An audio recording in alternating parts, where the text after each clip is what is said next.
Hello, hi guys! Welcome back to my channel. So this is a tarot healer, Maestra Ganda. So this is additional gabay, additional ganap, no, for the sign of Scorpio. So Scorpio, welcome back to my channel.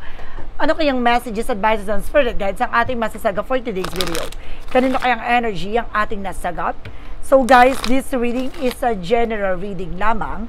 Hindi lahat makaka-resonate. Kunin lamang po makaka-relate sa inyo. And comment down below kung kaninong energy ang ating nasagot. And of course, don't forget to like and subscribe my channel. And hit the bell for more videos. Update ko, maraming salamat po. Sa mga walang sawang pagsuporta sa aking channel, lalo na ang hindi skip ng ads, so may pagpalain kayo ng Diyos at may kapal siksik digdig na umapaw na biyayang manang balik sa inyo. So let's see guys, what is the messages sa ng ating angel spirit for the additional gabay? So let's see and watch this.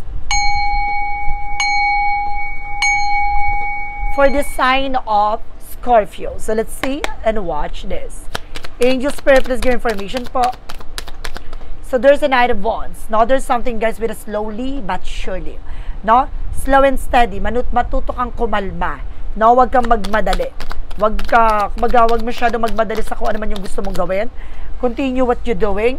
No? And there's something to high for lesson learned. Matuto ka from the lessons, no, na mga nangyari sa iyo from the past. At the same time, guys, there's something, the Three of Cups. Now, there's a lot of celebration coming in. Maraming mga celebration na magaganap dito. And there's a Devil card. Now, there's something, guys, with a Black Magic and Vote. Just being aware, ha? May taong gumagawa sa'yo dito. Now, at the same time, there's something, the Four of Cups. Now, just re-evaluate or analyze. May mga bagay na kailangan pag-isipan. Na may mga bagay na kailangan mo liwanagin. No? Klaruhin. At the same time, guys, there's something, the Lovers. Now, especially pagdating sa love life, there's something, guys, with a slow and steady. No, mabagal man, pero sinisigurado itong tao na to ay maaaring pang matagalan talaga. And there's a Seven of Pentacles, now with the harvest moment. No, ani ka na. Na maaaring kung ano man yung mga bagay na gusto mo mangyari pagdating sa relationship, na maaaring eto na yon, na maaaring maging maganda na takbo ng inyong relasyon. At the same time, kung sa finances man, lalago at lalakas to, pero matuto ka na how to manage and control. No? What is additional messages? And this is something, guys, with a sound card with a pure positive outcome. Na magiging maganda ng kalalabasan dito, malalaman mo na ang pinakapunot dulo ng eksena na to. No? Magdadala sa inyo pure positivity. What is additional messages? Reference with a strength card. Lakasan mo ang loob mo, malakasan mo ang pakiramdam mo. No? Isa to sa taong kumbaga gumagawa sa'yo, akala mo maamo siya, gato ganyan. Yung pala siya yung palihim na may inggit sa'yo. And of course, there's something, guys, with a Hermit card, spiritual enlightenment. May mga bagay na magdiliwanag sa'yo about sa spirituality. No, kailangan pag-isipan mabuti yung bawat decision and action. Kailangan mo i-evaluate or analyze mo muna bago mo pag-desisyonan. Okay? Additional messages for the outcome. There's an Eight of Cups, something moving forward. Makaka-move on ka na rin. Makakawala at makakalaya ka na rin. No, sa mga kalungkutan, no, sa mga bagay na nangyari sa nakaraan. No, there's a Seven of Wands that you are being protected. Protektado ka raw ng ating gabay. No, gaganda na ang daloy ng pagkakaperahan mo. And there's a Chariot card, maraming paparating na celebration, maraming paparating na successful situation. No? And there's a Four of Wands, wow, celebration. No, maraming celebration magaganap dito, guys. No, there's some homecoming, family gathering, there's a lot of events, no, coming in. No, lakas ang pakiramdam mo dyan, no? Kumbaga sinasabi dito, there's something na, kumbaga with the toxic and negative. But definitely, magiging maganda daloy nito kasi parang malayo pa lang, no, na parang naputol mo na eh. Gusto ko i-clarify, before tayo mag-proceed dito, i-clarify ko like, what is the devil? Na bakit nandito with the striker because the Four of Wands? There's a King of Wands. No? Lagi mong titignan yung posibilidad. No? Ibig sabihin dito, kumbaga lagi kang advance mag-isip dapat, no? Kailangan pakikiramdaman mo, yung isang tao na to, pag iba yung naramdaman mo, kumbaga mag-take na ng decision ka. Ganon. No? Or actions. May iba yung mararamdaman mo dito pag kinutubang ka, ibig sabihin mayroon tong tao na to masamang plano sa'yo, o mayroon tong ginagawa sa'yo. And of course, this is something, guys, with a Five of Wands in reverse, something na para mawawala na yung mga bagay na nagbibigay complication about sa spirituality. No? Ibig sabihin dito, kumbaga, meron talagang gumagawa ng kamalasan at maaaring, kumbaga, hindi magandang eksena sa'yo pagdating sa relation. No? So, let's see what is additional messages tayo. Pagdating for kaperahan, Alamin na natin yan pagdating sa trabaho mo, negosyo mo, basta about sa pagkakaperahan, let's watch this. Pagdating sa pagkakaperahan, ito na yun, guys.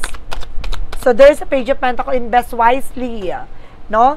Kumbaga, pag-ingatan mo at pangalagaan mo kung naman yung mga bagay na gagawin pagdating sa finances. No, there's something manifestation, manifest mo kung naman yung bagay na gusto mo. No, there's an Ace of Pentacles. Wow, there's a big shot and big money. Na may malaking pera pa parating, may malaking opportunities. Wow! Pasabog, and there's a White Diamond. No, see? Kumbaga, it's a God purpose. No, lahat ng bagay na ibibigay sa'yo ayon sa kalooban ng Diyos. No, there's a Two of Cups. Magkakaroon ka din ng partnership. No? Maaring mayroon ditong partnership pagdating sa business, sa trabaho. Let's see additional messages. So, there's a Knight of Wands. No, konting tiyaga lang, malapit ka na mag-success dyan. No, malapit ka na magtagumpay. And of course, this is something, guys, with the Four of Pentacles. See, protection at pangalagaan mo yung negosyo mo, trabaho mo. Now, what is additional messages? And of course, this is something, guys, with the Ten of Swords, no? Some of you, madalas kang sinasabotahe. No, mag-ingat ka for betrayal. No, parang, kumbaga, na-over-fatigue ka rin dito, no? And this is something, the Two of Wands, na pili mo yung mga bagay na makakatulong lang sa'yo. You have the power to choose, no? Piliin mo kung ano ba lang kaya mo. No, kumbaga, you are also multitasking, no? Or multitasker. Kaya kailangan, alam mo yung kailangan mo lang kontrolin or i-manage. No, there's the full card for a leap of faith. No, dahil sa pananampalataya at paniniwala mo, kaya mong gawin lahat. No, magkakaroon ka ng bagong simula at panibagong pag-asa. No, nasa tamang proseso ka. No, and this is something, magician for manifestation. Lahat ng mga bagay na gagawin mo, ma-manifest mo. Makukuha mo, makakamit mo. No, makakamtan mo. And this is something, the Ace of Swords. No, mas maliwanag pa to sa tubig. Mas maliwanag pa to na makukuha mo at talagang there's something breakthrough. No? Makakamit mo siya. Ano man yung gusto mong piliin, ano man gusto mong gawin, makukuha mo siya. Basta makikinig ka sa intuition and gut feeling mo. No, ginagabaya ka with the full card ng ating angel spirit na magtiyaga ka lang sa ginagawa mo, magtatagumpay ka dyan. Let's see what is additional messages. And there's a Four of Swords, something na listen to your intuition, makinig ka sa intuitions mo. And of course, ipahinga mo rin ang utak mo, ha? Over-fatigue ka dito. And there's a Temperance with a perfect timing. Now, lahat ng mga bagay na to ay maaaring nakaline up sa buhay mo, sa'yo. Now, what is the outcome? And this is something, guys, with the Three of Wands. The waiting result, the waiting for the waiting is over. Ito yung hinihintay mo resulta, document papers, maaaring makuha mo na. No? Magiging mag-aayos na at magiging masagana na ang pagkakaperahan mo. Congratulations. So, let's see what is additional messages. Anong ganap naman sa'yo pagdating sa relasyon, pag-ibig, at pamilya? Alamin na natin yan, guys. Ito na yon. Pag-ibig, relasyon, pamilya. Alamin na natin. There is something, guys, with the Ace of Wands. No, magkakaroon ka ng mga bagong plano, proyekto, na gustong nyo gawin together with your family. There's a Knight of Swords na magsasucess kayo, pabilis ang eksena dito. No, unti-unti kayo magtatagumpay, basta lakasan nyo lang loob nyo. May tiwala dapat kayo sa sarili nyo na kaya nyo. And of course, there's something, the Five of Swords, mag-ingat lang kayo with something, a self-sabotage. Nagkakaroon sa self-sabotage not because of your action and decision. No, yung bawat decision nyo, kailangan pag-iisipan nyo mabuti, ha? And this is something with an Eight of Swords. No, dahil napapalibutan kayo ng toxicities, toxic environment, toxic family, at toxic friend. No? And this is something, the Queen of Cups. Magkakaroon ka ng kalmadong emosyon. No, kailangan magtiwala kayo sa sarili nyo. And this is something, the Seven of Cups. No, confusion. Na mayroon mga taong guguluhin kayo dito para kumbaga magulo ang inyong relasyon, no? Magtiwala kayo. Lakasan nyo lang loob nyo. No, at the same time, this is something, the Three of Swords. Sabi ko na nga ba eh. No, there's something, guys, with an insecure. No, naiinggit sa inyong relasyon. Family to, I think sa family related, guys. No, may toxic family. And there's a Six of Wands, para mananatili kayong tagumpay ng partner mo. Magtatagumpay kayo pagdating sa relasyon. Wag ka mag-alala. And there's a Seven of Pentacles, Six of Pentacles, no? Magiging balance ang inyong relasyon, magiging maganda takbo ng inyong relasyon. And this is something, Two of Pentacles, balance, di ba? Kalmado at balance, at there's a something give and take. Wow! So let's see, hanapin natin, hagilapin na natin ang mensahe sa pagdating sa kalusugan. No? So let's see and watch this. Pagdating sa kalusugan mo, ito na yon. Now, there's something, guys, with the Nine of Pentacles, security. Na magkaroon ka ng seguridad pagdating sa kalusugan mo. There's a Ten of Cups with a happiness. Magiging masaya at magiging maligaya ka. And there's a Five of Pentacles. Mag-ingat ka lang, no, pag-i-spend ng pera para hindi ka ma-stress. No, yung mga kagastusan, umiwas ka. And there's a Six of Cups, no. Maaring meron ditong about sa nakaraan na maaring until ngayon, no, parang nagsisingin sa'yo. yung mga trauma to, no? There's something, the King of Swords. Putulin mo yung mga bagay na hindi nagsiserve sa'yo. No? Yung nagbibigay stress sa'yo sa nakaraan. And this is something, guys, with the Ten of Pentacles, magkakaroon ka ng pangmatagal ng maayos na kalusugan. Diba? Basta alagaan mo yung sarili mo, umiwas ka sa mga bawal sa'yo, yung nakakasama sa'yo. No? There's an emphasis for self-love, self-care. Alagaan mo yung sarili mo. Dati kasi parang napabayaan mo yung sarili mo, no? Kumaga ngayon, kailangan maging priorities mo na yung sarili mo. And of course, there's something, the judgment for a wake-up call. Pinapaalala ka na you need to pay attention. Mag-ingat ka sa kung ano-ano kinakain mo. Kailangan mo uminom ng mga herbal tea. No? And this is something that Queen of Pentacles, pangalaga at protection na mo ang iyong business, no? At yung mental health mo. Additional messages. And of course, this is something, guys, with the Tower moment for major changes. Malaking pagbabago ang magaganap sa buhay mo.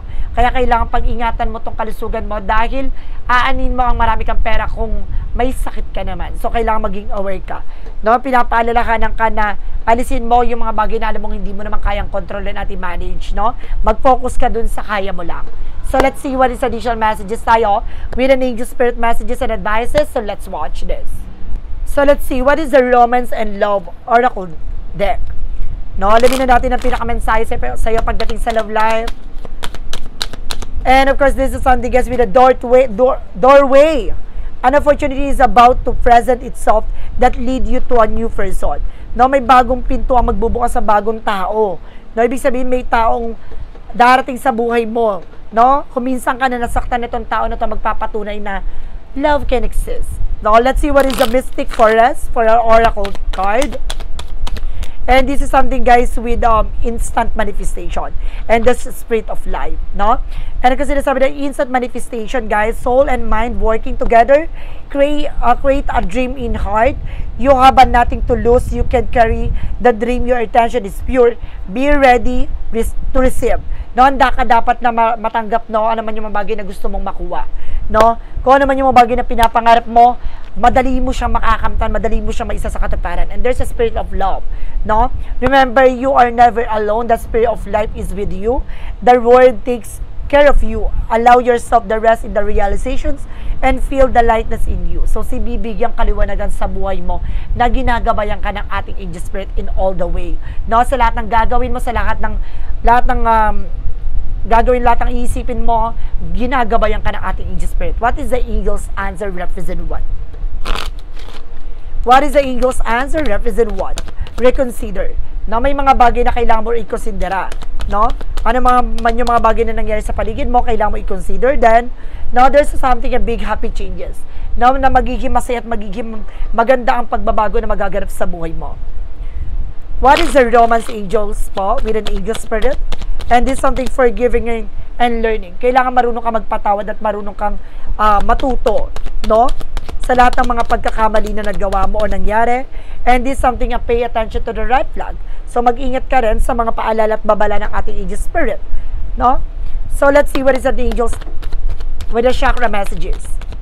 And this is something acceptance. Na may mga bagay na unti-unti mo na matatanggap. Na unti-unti mo na maisa sa katuparan at makukuha. No? Let's see. What is additional messages tayo with the rejections?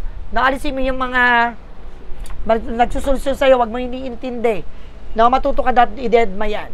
No? Wag mo iniintindi yung mga sinasabi ng ibang tao against sa'yo.